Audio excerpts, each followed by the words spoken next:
எண்ணி இழக்கின்ற விதிமுன் செல்ல தர்மம் இறங்கியேக மலைக்குன்ற மலையான் மௌலிக வித்தரன் என்று கம்பன் பாடுவான். விதி பிடரியை பிடித்து ஆட்டுகிறது. ராமனுடைய மகுடம் சூறையாடப்படுகிறது. அவனுடைய தம்பிக்கு தாரை வார்த்து கொடுத்து விட்டவன் காட்டுக்கு போக வேண்டும் என்று தசரத மகாராஜா கட்டளை பிறப்பிக்கிறார். காட்டுக்கு போகிறான் ராமன். காட்டுக்கு போன ராமனை அங்கே வரவேற்றவன் யாரு தெரியுமா? குகன். குகன் யாரு தெரியுமா? Scheduled try. என்ன கொண்டு கொடுத்தான் தெரியுமா? ராமனுக்கு மீனும் தேனும் கொண்டு கொடுத்தான். ராமனுக்கு கொண்டு போய் மீன் கொடுக்கலாமா? வாங்கினான் ராமன். இது அபச்சாரம் இல்லையான்னு கேட்டான் பக்கத்தில் இருந்தவன். இல்ல, அவன் மீன் கொண்டு வந்திருக்கிறான் என்றால் மீன் கடலின் ஆழத்தில் கிடைப்பது. அவனுடைய அன்பின் ஆழத்திற்கு இந்த மீன் அடையாளம். தேன் மலையின் உச்சியில் எடுப்பது அவனுடைய அன்பின் உச்சி. அவனுடைய அன்பின் உச்சிக்கு இந்த தேன் அடையாளம் என்று குகன் கொடுத்த தேனையும் மீனையும் அன்றைக்கு ராமன் வாங்கி கொண்டான். அந்த குகன் ஒரு காட்டு வேடன். அவனை சகோதரனாக ஏற்றுக்கொண்டான் இதிகாச ராமன். என் பெருமைக்குரிய தாய்மார்களே, மனைவியை ராமனை போல பறிகொடுத்தவன் சுக்ரீவன். அவன் குரங்கினத்தை சார்ந்தவன். என்னுடைய மனைவி மீட்கப்படுவதற்கு முன்னால் உன்னுடைய மனைவியை மீட்டு தருகிறேன் என்று சுக்ரீவனுக்கு வாக்குறுதி கொடுத்து சுக்ரீவனை அங்கீகரித்தான். ஒரு குரங்கினத்தை பிறந்த சுக்ரீவனை இதிகாசராமன். என் பெருமைக்குரியவர்களே, அரக்கர் குலத்தில் பிறந்தவன் விபீஷணன். உடன் பிறந்த அண்ணனுக்கு துரோகம் செய்தவன் விபீஷணன். உடன் பிறந்த அண்ணனுக்கு துரோகம் செய்த விபீஷணனை, காட்டிக் கொடுத்த விபீஷணனை, அரக்கர் குலத்தில் பிறந்தவனை இந்த நாட்டில் இலங்கை சாம்ராஜ்யத்தினுடைய அதிபதியாக்கி அழகு பார்த்தவன் ஸ்ரீராமன். நான் கேட்கிறேன், இன்னைக்கு ஆட்சியில பழங்குடி மக்களுக்கு மரியாதை இருக்கா? ஒடுக்கப்பட்ட மக்களுக்கு உரிமை இருக்கிறதா? இந்த ராமர் கோவில் கும்பாபிஷேகத்திற்கு, பிராண பிரதிஷ்டைக்கு, பழனி தைப்பூசத்திற்கு அலை அலையாக, அணி அணியாக பக்தர்கள் திருச்செந்தூருக்கும் பழனிக்கும் படையெடுத்து செல்வார்கள். இரவு நேர காரில் பயணிக்கிற பொழுது அந்த பக்தர்களை நான் பார்ப்பேன். ஒவ்வொரு பக்தனுக்கும் ஒரு வலி இருக்கும். ஒவ்வொரு பக்தனுக்கும் ஒரு ஏக்கம் இருக்கும். பழனி ஆவினன்குடி பழனிக்கு சென்றால் அவனிடத்தில் முறையிட்டால் என் குறை தீரும் என்கிற நம்பிக்கையோடு அவன் நடந்து வருகிறான், காலில் செருப்பு இல்லாமல். சேகர் பாபுவுக்கு ஒரு செய்தி நினைவூட்டுகிறேன். ராமர் கோவில் அயோத்தியில் அவன் கட்டியதற்கு காரணமே தமிழ்நாட்டில் வைணவத்தலங்களாக கருதப்படுகிற திருவரங்கத்திற்கும் சைவ திருத்தலங்களாக போற்றப்படுகிற ராமேஸ்வரத்திற்கும் ஈடில்லை. இந்தியாவிலேயே திருவரங்கத்திற்கு ஈடான கோவில் இந்தியாவில் வேற எங்கும் கிடையாது. ராமேஸ்வரத்தை மாதிரி ஒரு கோவில் இந்தியாவில் எங்கும் கிடையாது. இதற்கு போட்டியாக வட இந்தியாவில் ஒரு கோவில் கட்ட வேண்டும் என்றுதான் அயோத்தியில் ராமர் கோவில் கட்டியிருக்கான். இந்த பழனி தைப்பூசத்திற்கு பழனிக்கு போகிற பக்தர்கள் அலையலையாக போகிறார்கள், காலில் செருப்பில்லாமல் போகிறார்கள், நள்ளிரவிலும் பயணித்து நடந்து கொண்டே இருக்கிறார்கள் என்று சொல்லி தாராபுரத்தை சார்ந்த அன்வர் அலி என்கிற பெரியவர்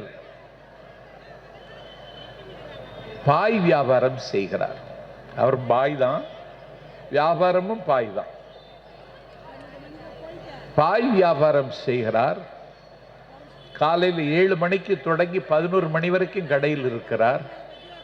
65 பிளாக் பாயிண்ட் பொருத்தினார். எதுக்கு? பாதசாரிகளாக வருகிற பழனிமலைக்கு வருகிற பக்தர்களுக்கு இந்த செல்போன்ல சார்ஜ் ஏத்துறதுக்கு 65 பிளாக் பாயிண்ட் யார் போட்டது?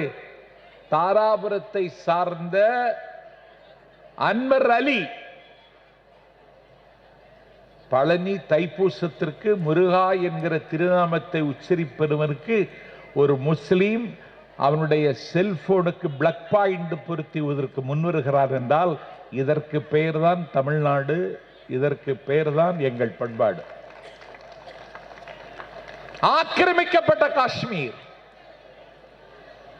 ஆக்கிரமிக்கப்பட்ட காஷ்மீர்ல தன்வீர் அகமது என்று ஒருவன் துவாரகா பீடத்திலிருந்து புனித நீர் எடுத்து அயோத்தி கோவிலுக்கு அனுப்ப வேண்டும் என்று ஆசைப்படுகிறார். ஆக்கிரமிக்கப்பட்ட காஷ்மீரில் இருந்து இந்தியாவிற்கு போஸ்டல் அஞ்சல் சேவை கிடையாது. ஆனால் துவாரகா பீடத்தில் இருந்து எடுக்கப்பட்ட புனித நீரை அயோத்திக்கு கொண்டு சேர்ப்பது எப்படி என்று அவர் யோசித்த பொழுது அஞ்சல் சேவை மறுக்கப்பட்ட நிலையில் அவருடைய மகள் லண்டனில் இருக்கிறாள், அவருடைய பெயர் மகரிப். லண்டனில் இருக்கிற மகளுக்கு அனுப்பி லண்டனில் இருக்கிற மகள் லண்டனில் இருக்கிற ஒரு காஷ்மீர் பண்டிட்டில் அந்த புனித நூரை கொடுத்து பிரதிஷ்டைக்கு பயன்படுத்த சொல்லுங்கள், எங்க வாப்பா அனுப்பி வச்சதுன்னு மகரிப் சொல்லுகிறாள். இதுதான் இந்தியா. இந்த இந்தியாவுக்கு ஆபத்து வந்துடும். அதுக்கு தான் இந்தியா கூட்டணின்னு நாங்க ஒரு கூட்டணியை செட் பண்ணி இன்னைக்கு விடுதலை சிறுத்தைகள்கிட்ட பேச்சுவார்த்தை முடிஞ்சிச்சு, தொகுதி பங்கீடு செய்தாச்சு, மறுமலர்ச்சி திமுகவுக்கு தொகுதி பங்கீடு முடிஞ்சு போச்சு, இந்திய கம்யூனிஸ்டுக்கு முடிஞ்சாச்சு, மார்க்சிஸ்ட் கம்யூனிஸ்டுக்கு முடிஞ்சாச்சு. இந்தியா கூட்டணி தமிழ்நாட்டில் வலிமையோடும் இருக்கிறது. ஆனா அந்த கூட்டணி கதவு திறந்தே இருக்குங்கிறான் அமித்ஷா. ஜெயக்குமார் சொல்லுகிறான் கதவை சாத்திட்டோம்னு. அவனுக்கு கதவே கிடையாது, கதவை சாத்திட்டோம்ங்கிறான். இப்ப அண்ணாமலை சொல்லுகிறார் கதவு மட்டுமல்ல ஜன்னலும் திறந்திருக்குங்கிறான். ஜன்னலும் திறந்திருக்குன்னு இன்னைக்கு சொன்ன அண்ணாமலை நாளைக்கு கக்கூசும் திறந்திருக்குன்னு சொல்லுவான். இன்னைக்கு திரிசங்கு சொர்க்கத்தில் பிஜேபி கட்சி நிற்கிறது. ஏதோ ஆட்சிக்கு வந்துடுறது மாதிரியும் அவர் தான் இன்னும் பிரதமர் மாதிரி சில பேர் பேசிட்டு இருக்கான். சமூக வலைத்தளங்கள் ஊடகங்களை எல்லாம் விலைக்கு வாங்கிட்டான். இவ்வளவு பெரிய ஏற்பாடு. இந்த பேச்சை ஏதாவது ஒரு தொலைக்காட்சி இந்த மேடையினுடைய எழிலார்ந்த அழகு,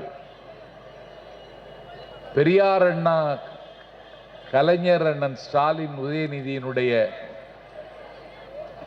மின்சார ஒளியில் மின்னுகிற இந்த கண்கொள்ளா காட்சி நாளைக்கு ஒரு தொலைக்காட்சியில் முழுசுவா போடுவானா?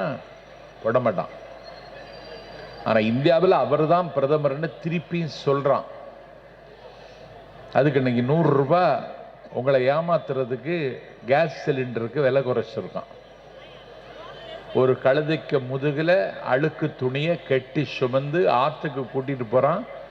கழுதையால சுமக்க முடியல, அதுக்கு கால் நொண்டுது, கீழே விழுந்துருமோன்னு பயமா இருக்கு.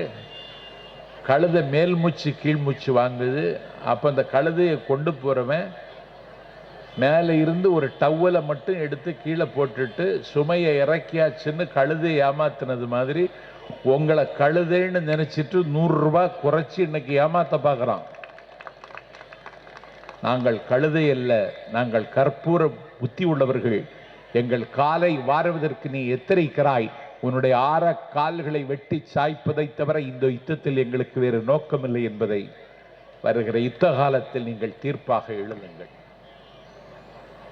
அண்ணன் ஸ்டாலின் அவர்களுக்கு பிறந்த நாள் பரிசாக என்ன கொடுப்பது என்று நீங்கள் கேட்கலாம். ஒன்றும் கொடுக்க வேண்டாம்.